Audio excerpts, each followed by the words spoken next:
আসসালামু আলাইকুম প্রিয় বন্ধুরা, আবার একটি নতুন ভিডিও নিয়ে চলে আসলাম আপনাদের সামনে। গত ভিডিওতে আপনারা অনেকে প্রশ্ন করেছিলেন যে আমরা হাঁসের বাচ্চাকে এই টাইমে কী ধরনের খাবার আমরা হাঁসকে দেই, আর হাঁসের সেই খাবারের মধ্যে কি কি আমরা মিক্স করি। তাই আপনাদের সেই প্রশ্ন উত্তরগুলো নিয়ে আজকে নতুন একটি ভিডিও নিয়ে চলে আসলাম। আমরা প্রথমত দেখতে পারতেছেন যে এইখানে কি আছে, ভুট্টাগুলো আমরা মেশিনে দিয়ে ভালো করে গুঁড়ো করে এই ভুট্টা দেই। আর সাথে সাথে এদিকে দেখতে পারতেছেন যে আমরা এই চাউলগুলো আমরা পানিতে ভিজিয়ে রাখি। আর সাথে যে ধানের কুড়োগুলো হয় সেই কুড়োগুলো, আর হাঁসের ডিম উৎপাদন বাড়ানোর জন্য এই মেডিসিনটা, ক্যালসিয়াম মিনারেলস সব মিক্স আছে এটার মধ্যে, এই মেডিসিনটা আমরা মূলত ব্যবহার করে থাকি। আর আপনারা অনেকেই প্রশ্ন করেছিলেন যে আমরা হাঁসগুলো কিভাবে কোন জায়গায় রাখি, আর হাঁসগুলো আমরা আসলে থেকে বাড়িতে পালন করি নাকি আমরা বাড়ির থেকে খুব দূরে একটি জায়গায় পালন করি। আপনাদের এই প্রশ্নের উত্তরগুলোর মধ্যে যে হাঁসটা আমরা যে খামারটা করেছি সেই খামারটা আমাদের বাড়ির থেকে অনেক দূরে করেছি। আর এটা হচ্ছে আমাদের হাঁস রাখা ঘর। আর আমরা একটা ঘর এখানে করেছি, কিন্তু এই ঘরটার কাজ আমরা অল্প বাকি রেখেছি। আমরা আগামী নতুন সিজনে আমরা যে মুরগি পালন করব সেই মুরগির জন্য এই ঘরটা করেছি। আর আমরা ভাবতেছি যে এই জায়গাটায় আমরা একটা খুব বড় সড়ো করে একটা গরুর ঘর করে তুলব, আর যেখানে আমরা গরু লালন পালন করব। আমরা ভাবছি যে আগামী সিজনে আমরা এখানে মূলত 10-5টা গরু দিয়ে শুরু করতে চাই। এইদিকে অলরেডি একটা দুটা গরু আছে আমাদের, কিন্তু আমরা সেটা খামারে এখনও যোগ করি নাই, খামারে বাইরে রেখেছি।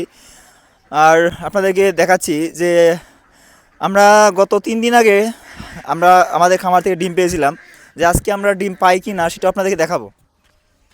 তো বন্ধুরা, দেখতে পারতেছেন আমরা হাঁসগুলোর জন্য খাবারগুলো প্রস্তুত করা শেষ দিয়েছি, এবং আমরা এখন হাঁসগুলোকে খাবারগুলো দিয়ে দিচ্ছি।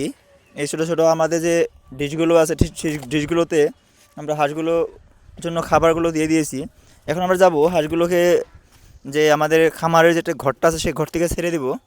আর আপনারা দেখবেন যে হাঁসগুলো আমাদের কী সাইজের হয়েছে। আর আজকে আমরা কিছু হাঁস বাজারে নিয়ে যাব, কারণ আমরা আমাদের যে হাঁসগুলো আছে সেই হাঁসগুলো আমরা সব বিক্রি করে দিব। কিছু রেশিও অনুযায়ী হাঁসগুলো রাখবো, আর বাকি হাঁসগুলো আমরা সব বিক্রি করে দিব।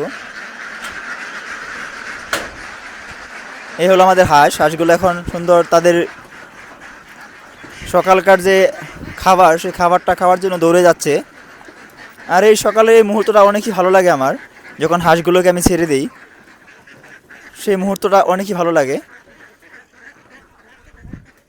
দেখতে পাচ্ছেন সব হাঁসগুলো চলে গেল খাবার খাওয়ার জন্য। সম্ভবত এই হাঁসটার পায়ে কিছু হয়েছে, সেজন্য ল্যাংড়াচ্ছে। আর এই হলো আমাদের এই হাঁসের যে খামারের ঘর, সেই ঘরটা দেখতেই পারতেছেন কি সুন্দর একটা ঘর, খুব সাফ সুতরা, কোনো লেত্রা ঘর না এটা। তো আসেন আমরা একটু চলে যাব সেই যে জায়গায় হাঁসগুলোকে খাবারগুলো দিয়েছি সেই ঘরে।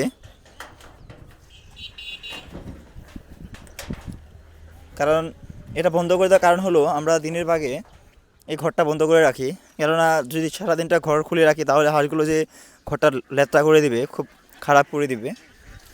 আর এই দেখতে পাচ্ছেন আমাদের হাঁসগুলো কি সুন্দরভাবে খাচ্ছে, দেখেন খুব কি সুন্দর একটা পরিবেশ। সকালকার এই অনুভূতিটা খুবই ভালো লাগে আমার, যখন সকালবেলা আমরা খামারে চলে আসি আর হাঁসগুলোকে খাবার দিই, সেই মুহূর্তটা খুবই সুন্দর মুহূর্ত, খুব ভালো লাগে আর কি। তো বন্ধুরা, আজকে ভিডিওটা আমি খুব একটা লম্বা করবো না, আর আজকের ভিডিওটা আমি এখানে শেষ করতেছি। দেখা হবে আবার কোনো পরের ভিডিওতে। ততক্ষণ পর্যন্ত ভালো থাকুন, সুস্থ থাকুন, খোদা হাফিজ।